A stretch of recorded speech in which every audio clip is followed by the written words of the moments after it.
Theory के तहत ये एक माना गया है कि अगर हम छोटा क्रिमिनल या छोटा क्राइम को कंट्रोल करेंगे तो बड़ा क्राइम भी कंट्रोल होगा।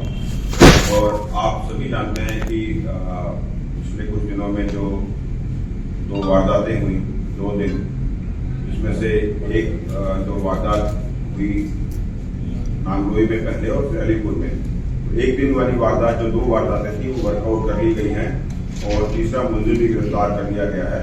और अभी जो दूसरी वारदात है उस पर भी काम चल रहा है और हमें उम्मीद है कि दिल्ली पुलिस की कोई ना कोई टीम, जो सारी टीमें लगी हैं, उस वारदात को भी जल्दी ही सॉल्व कर लेंगी और मुलजिमों को गिरफ्तार कर लेंगी। इसी थ्योरी के तहत मैं आगे एक और चीज़ बोलूँगा कि भारत का है अभियान नशा मुक्त हो हर इंसान।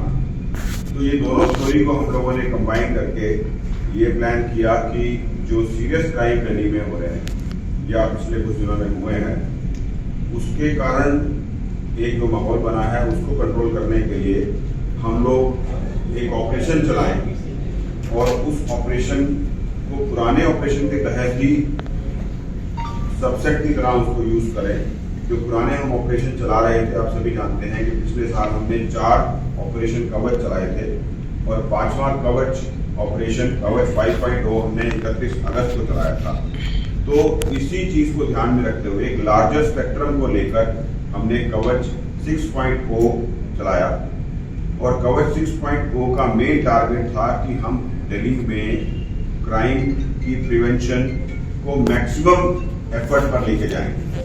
एक कंसर्टेड एफर्ट हो, 24 घंटे का ऑपरेशन हो, जो 12 तारीख को शाम को 5 बजे से शुरू होकर 13 तारीख को शाम को 5 बजे खत्म हो और इस 24 घंटे के दौरान ब्रोकन विंडो थ्योरी पे काम करते हुए या तमाम जो दूसरी हमारी प्रिवेंटिव एफर्ट्स हैं, डिटेक्शन एफर्ट्स हैं, उस पर काम करते हुए एक सिंक्रोनाइज्ड तरीके में, सिनर्जाइज्ड तरीके से तमाम दिल्ली पुलिस की units including special cell, crime branch, तमाम जिले या तमाम फील्ड फंक्शनरीज इस पे काम करें और जहां जहां जो भी उनको एंटी सोशल एक्टिविटी या इलीगल एक्टिविटी मिले उस पर हम कार्रवाई करें। इसमें हमें बड़ी कामयाबी मिली है। इस ऑपरेशन कवच 6.0 में दोनों तरीके के हमारे जो प्रिवेंटिव डिटेक्शन और दूसरे एफर्ट्स थे उसमें हमें बहुत बड़ी सफलता मिली है और हम लोगों ने एक अच्छा ऑपरेशन कामयाब किया है। इस कवच 6.0 के दौरान जो 12 तारीख को शुरू हुआ और 13 को खत्म हुआ, टोटल 150 टीमें, 150 टीम्स बनाई गई और लगातार रेड्स की गई और उस रेड्स के दौरान फोकस हमने नार्को ऑफेंडर्स पर रखते हुए और साथ साथ focus arms supply, arms running और आर्म्स रिसीवर्स पे रखते हुए एक बड़ा कैच किया है। तो अब मैं फैक्ट्स पे आऊंगा। ये आपको मैंने अपने ऑपरेशन कवच 6.0 का बताया और फैक्ट्स ये हैं कि इस ऑपरेशन कवच 6.0 के दौरान बहुत बड़ी मात्रा में आर्म्स की हमने रिकवरी की है। ऑपरेशन कवच 6.0 के दौरान एम्यूनिशन की रिकवरी की है, चोरी का सामान बरामद किया है, चोरी की गाड़ियां बरामद की हैं और एक बहुत बड़ी मात्रा जो हमारा दूसरा फोकस था नार्को का, हमने NDPS एक्ट के तहत जो नार्को सब्सटेंसेस हैं उसकी बहुत बड़ी खेप पकड़ी है और 140 के करीब नार्को ऑफेंडर्स गिरफ्तार किए हैं। इसमें फैक्ट्स ये हैं कि टोटल 874 लोकेशंस जो 15 जिलों में पड़ते हैं उसमें कार्रवाई की गई और उन 874 लोकेशंस में हम लोगों ने 14 तो आर्म्स एक्ट के पर्चे दिए और साथ साथ कंट्री मेड लाइव पिस्टल्स बहुत सारे मिले, लाइव कार्ट्रिजेस मिले, चाकू बरामद किए और ये सीरीज जो हमारी चल रही है ये एक्शन की, इसमें हम लोग लगातार काम कर रहे हैं। हम लोग प्रेस रिलीज के जरिए या प्रेस कॉन्फ्रेंस के जरिए आप लोगों को बताते भी रहते हैं कि ये जो गन रनिंग रैकेट्स हम लोग पकड़ रहे हैं ये बैकबोन है जो क्रिमिनल एक्टिविटीज दूसरी हो रही हैं उसको तोड़ने के लिए हम लोग ये काम कर रहे हैं। जो दूसरी ये क्रिमिनल एक्टिविटीज का जो दूसरा बैकबोन है वो नार्को की मूवमेंट है। जो नार्को सब्सटेंसेस है उसकी मूवमेंट, उसकी सप्लाई, उसकी ट्रैफिकिंग, उसकी रिसीविंग, तो वो ब्रोकन विंडो थ्योरी के अंदर कि अगर छोटा अगर कोई क्राइम है या कोई नशा का काम कर रहा है या नशे के व्यापार में लिप्त है या गन रनिंग के व्यापार में लिप्त है या गन सप्लाई कर रहा है, गन रिपेयर कर रहा है या गन प्रोड्यूस कर रहा है, तो वो सारे के सारे जो मेन बड़े क्राइम है उनको सपोर्ट कर रहा है। तो इसी तहत में हमने 1224 इंडिविजुअल जो है वो प्रिवेंटिव डिटेंशन में भी रखे, पूछताछ भी की, पूछताछ करके जो हमें इनपुट चाहिए थे वो लिए और उसके बाद आगे की कार्रवाई हम लोग कर रहे हैं। इसी कवच 6.0 में मैं फैक्ट्स दे दूं, 140 नार्को ऑफेंडर्स गिरफ्तार हुए हैं, 139 एनडीपीएस के केसेस हमने दर्ज किए हैं और 870 ग्राम हीरोइन, तकरीबन 200 किलो गांजा, 16 ग्राम कोकेन और 404 ग्राम एमडीएमए हम लोगों ने पकड़ी है। इसके साथ कुछ हमने बेंजोडाइज़ेपाम जो हमारी शेड्यूल्ड ड्रग है उसके तहत एल्पेजुरलान नाम की जो गोली होती है वो भी हम लोगों ने इसमें बरामद की है और दूसरी सब्सटेंसेस भी बरामद किए हैं। साथ साथ हमने जो शराब, अवैध रूप से शराब सप्लाई होती है, ट्रैफिक होती है, ट्रांसपोर्ट होती है, रिसीव होती है, ये भी आप सोचिए कि जो शराब की सप्लाई भी बैकबोन है बड़े क्राइम का। तो उसी ब्रोकन विंडो थ्योरी के तहत हमने शराब पे बड़ी कार्रवाई की है और उधर मैं देख पा रहा हूँ कि और भी हमारे इंस्पेक्टर साहिबान, विकास वगैरह देश ये सारे के सारे लगे हुए थे। साथ में स्पेशल सेल के एडिशनल सीपी, डीसीपीज वो भी साथ लगे हुए थे, तमाम जिलों के डीसीपीज भी साथ लगे हुए थे। हमने एक ग्रुप बना लिया था और हम मिनट बाय मिनट इस ऑपरेशन को सुपरवाइज कर रहे थे। सीनियर लेवल पर स्पेशल सीपी हमारे देवेश श्रीवास्तव साहब और बाकी जो दूसरे अन्य स्पेशल सीपीज हैं दिल्ली में, उनके साथ मिनट टू मिनट इसको मॉनिटर कर रहे थे और लगातार सुपरवाइज कर रहे थे। कोई अगर किसी तरह का इसमें कोई अड़चन आ रही थी उसको दूर कर रहे थे। और ये तमाम कार्रवाई जो है हमारे सीपी साहब श्री संजय अरोड़ा साहब के सुपरविजन में हो रही थी कि ये जो कवच 6.0 है जिसको हम लोगों ने थोड़ा सा ओरिएंट कर लिया था, इसको मॉड्यूलेट किया था कि नार्को ऑफेंडर्स के साथ साथ हम जो है गैंग्स के खिलाफ जो कार्रवाई करनी है या छोटे क्रिमिनल्स के खिलाफ भी कार्रवाई करनी है या कोई और जो दूसरे, मैं सारी आपको नहीं बता पाऊंगा कि क्या क्या हम लोग इसमें डिटेल्स में इनके खिलाफ कार्रवाई कर रहे हैं, तो पब्लिकली हम लोग शेयर नहीं कर सकते।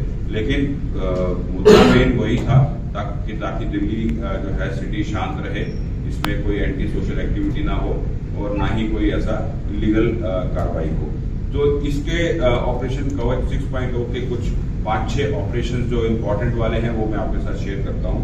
जो पहला ऑपरेशन था हमारा ANTF टीम, जिसको जो है ACP अनिल लीड करते हैं ANTF ब्रांच को। उसमें SI कुलदीप के पास इंफॉर्मेशन आई थी कि एक पीपल नाम का आदमी है जो PCP है और मोतीनगर का पीसी है, उससे हम लोगों को हीरोइन बरामद हुई, 335 ग्राम हीरोइन बरामद हुई, कुछ कैश बरामद हुआ, उससे कुछ ज्वेलरी बरामद हुई और कुछ एक चोरी का और भी सामान बरामद हुआ। इस पे हम लोग आगे बातचीत कर रहे हैं उससे और इन्वेस्टिगेशन कर रहे हैं कि इसने कहाँ से चुराई थी और कैसे इसने आगे और जो है ये हीरोइन की सप्लाई या बैकवर्ड चेंज या फॉरवर्ड चेंज इसने करनी थी। दूसरा ऑपरेशन भी हमारा ANTF ने किया, जिसके तहत हमारे जो दूसरे ACP अभी ज्वाइन किए हैं, ACP राजकुमार यहाँ नहीं है, तो उन्होंने 30 ग्राम MDMA पकड़ी है और ये नॉर्थ प्लेस के इलाके से पकड़ी है। इसका सोर्स हमें मालूम है कि कहाँ से है और सोर्स पे हम लोग काम कर रहे हैं, वो भी अच्छा ऑपरेशन हुआ।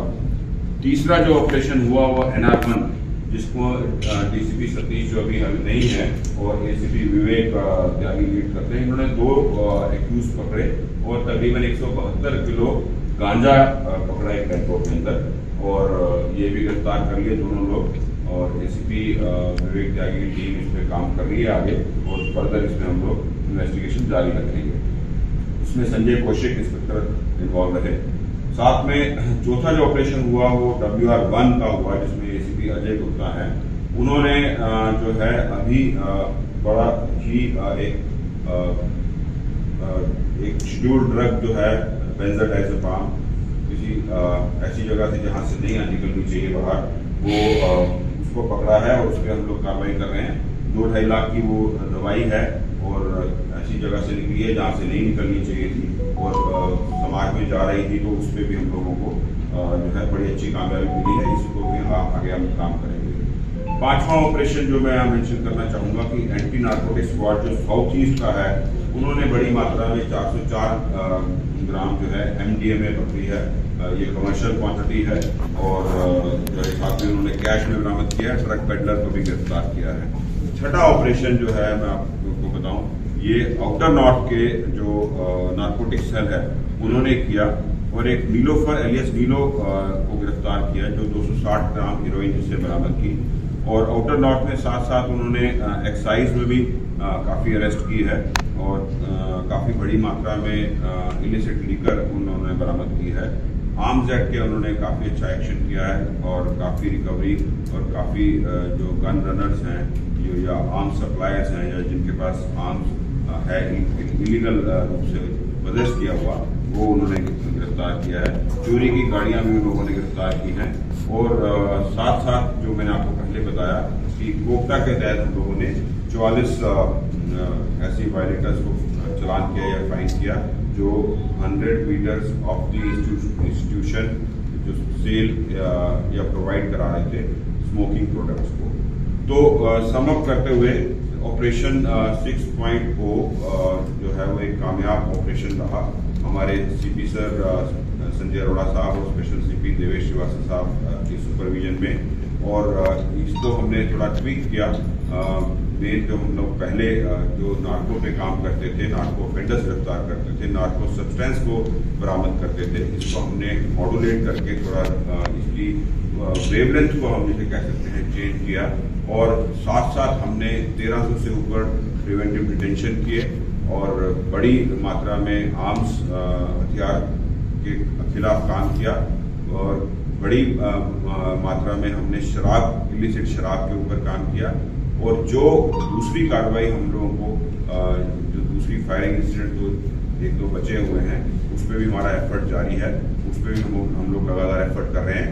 और इस पूरा जो कवर 6.0 का टेक अवे है कि हमारे को अच्छी लीड्स और अच्छी इनपुट्स मिली हैं ताकि हम जो दूसरी बड़े सीरियस क्राइम्स हैं उस पर काम कर सके और जल्दी उसको भी वर्कआउट कर दें। सर, जो सबसे बड़ा जो सवाल बना हुआ है वो रुक पाएंगी क्या? गैंगस्टर को ऐसा मैसेज जा चुका है? तो देखिए, मैंने आपको पहले बताया कि ये जो सोशल थ्योरी मैंने आपको बताई कि जो ब्रोकन विंडो थ्योरी जिसे कहते हैं कि अगर पर किसी बच्चे ने या किसी बड़े ने पत्थर मारा और विंडो टूट गया, उसको अगर नहीं पकड़ोगे तो बाद में जाके बड़ा क्राइम करता है। तो ये सारे के सारे anti social activities, illegal activities जो दिल्ली में हो रही थी, और हम सभी जानते हैं कि क्रिमिनल का जो साइकोलॉजी या क्रिमिनल की ओरिएंटेशन या क्रिमिनल का सपोर्ट वो छोटे क्रिमिनल से आता है, बड़े क्रिमिनल का। आप लोगों को ये बात कोई नई चीज़ नहीं है कि बड़ा क्रिमिनल छोटे क्रिमिनल को यूज़ कर रहा है, तो छोटे क्रिमिनल में भी कार्रवाई करनी है। और इस पूरे कवच में हमने जो जो करना था एक्शन अगेंस्ट जो बड़े जो इंसिडेंट हुए हैं एक दो दिल्ली में, उस पर भी हमने काम किया है। उसकी डिटेल्स मैं ज़्यादा शेयर नहीं कर पाऊंगा, लेकिन उस पर मेन फोकस हमारा रहा और साथ साथ नार्को ऑफेंडर्स पर भी रहा और दूसरे जो आर्म्स सप्लाई है दिल्ली में उस पर भी हमारा रहा। तो जो आपका क्वेश्चन था कि ये सारे ऑपरेशन से उस बड़े सीरियस क्राइम पे 110% इफेक्ट आएगा और एक मैसेज जाएगा कि दिल्ली पुलिस लगातार सिनर्जाइज तरीके से, सिंक्रोनाइज तरीके से कंसंट्रेटेड एफर्ट, कंसर्टेड एफर्ट कर सकती है और लगातार हम स्वीप कर सकते हैं पूरे एरिया को। क्रिमिनल एक्टिविटी टोटल आप देखें कि पिछले 24 घंटे में हम लोग के सामने कोई ऐसी बड़ी वारदात भी नहीं। सर, इसमें एक चीज जो ऑपरेशन कवच है, इसमें पूरी दिल्ली में कितने लोगों को दिल्ली पुलिस ने गिरफ्तार किया तमाम यूनिट्स का। दूसरा ये इसमें जुवेनाइल कितने हैं जिन्हें गिरफ्तार भी किया और जिन्हें पुलिस ने जो है पकड़ा है, और किस तरह के क्रिमिनल? इसको मैं आपको बता दूं कि जो गिरफ्तारी टोटल है वो नार्को ऑफेंडर्स सबको टोटल मिला के अगर मैं काउंट करूंगा तो और प्रिवेंटिव डिटेंशन को भी मिला के तो 2000 के आसपास, 2000 के आसपास। जुवेनाइल का और बता दीजिए। जुवेनाइल के बारे में हम कमेंट नहीं कर सकते, ना ही शेयर कर सकते हैं। कितने पकड़े? फिगर अभी हमने कंपाइल नहीं की है। लॉ के हिसाब से जो भी उनके खिलाफ कार्रवाई होनी चाहिए वो हम करते हैं। उसके बारे में ज़्यादा फिगर हम नहीं। सर जुवेनाइल की संख्या कितनी है? ज्यादा संख्या है या नंबर कितना है? नंबर्स थोड़ा सा और नंबर ऐसा हमने अभी एनालिसिस उस बेसिस पर नहीं किया कि इसमें क्योंकि जुवेनाइल के खिलाफ जो है वो एक्शन आप जानते हैं एज पर लॉ लिया जाता है और उसकी जो एनालिसिस है वो बाद में हम लोग करेंगे अगर तो बताएंगे। अभी मेरे पास सर, वो ऑपरेशन कवच आपने Sir, is there a direct juvenile connection की- that you have been able to find between the people who have been arrested and the larger gangs? And Yes. also, were these people involved in supplying guns that were recently used in shootings out here in the national capital? Of course, there is a correlation, and then of course there is a relation also between the bigger tier of the higher tier of the gangs and with the lower tier of the gangs. All those people whom against we have taken action. Some of them were of course connected to the gangsters. There are names, there are connections, there are evidences, and then once we break the lowest tier or the second most lowest tier or the third most lowest tier, maybe tier 2, then of course the tier 1, the gangster get affected, he gets weakened, he gets demoralized, he gets limited. So his limitations are increased. So his arms and his foots are reduced. Sir So of course it इसी does. को हिंदी में बता दीजिए। जो ये सवाल था ये बहुत अच्छा सवाल था कि हम सभी जानते हैं कि एक आदमी या एक बड़ा क्रिमिनल अकेले कुछ नहीं कर सकता है। वो अपने हाथ और पांव बढ़ाता है रिक्रूट करके टियर 2 या टियर 3 क्रिमिनल्स को रिक्रूट करता है और वो टियर 2 टियर 3 क्रिमिनल्स ये वही क्रिमिनल है जिनके खिलाफ हम लोग लगातार एक्शन ले रहे हैं और काम कर रहे हैं और कोशिश कर रहे हैं कि हम टियर 1 के क्रिमिनल्स पे भी जल्दी जो बचे हुए हैं उन पे हम लोग काम करके जल्दी उन पे भी हम लोग एक्शन लेंगे एज पर लॉ जो भी कार्रवाई बनती है। तो ये जो टियर 2 और टियर 3 के क्रिमिनल्स जो समाज में इस तरह की एक्टिविटी गतिविधियां कर रहे हैं, आर्म्स ले रहे हैं, दे रहे हैं, रखे हुए हैं या चाकू रखे हुए हैं, चाकू दे रहे हैं, ले रहे हैं, नारकोटिक्स का सब्सटेंस जो है नार्को सब्सटेंसेस को ट्रैफिकिंग कर रहे हैं, शराब इधर से उधर जा रही है, गलत शराब जो इलीगल शराब है या उसको स्टोर किए हुए हैं।